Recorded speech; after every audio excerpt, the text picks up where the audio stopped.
ఈ భూప్రపంచం మీద ఒకే ఒక వ్యక్తి ఉంటాడబ్బా.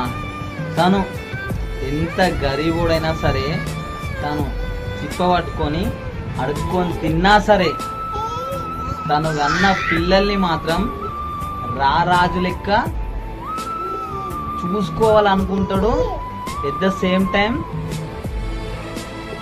ఆ పిల్లల్ని రారాజు లెక్క బ్రతికేలాగా ఖచ్చితంగా తన జీవితంలో ఎన్నో కోల్పోయి సగం జీవితాన్ని పిల్లలకి అంకితం త్యాగం చేసి తను ఒక పూట తిన్నా తినకున్నా అట్లాంటి వ్యక్తి ఎవరైనా ఉన్నారు అంటే అది కేవలం మనల్ని అన్న నాన్న, తండ్రి.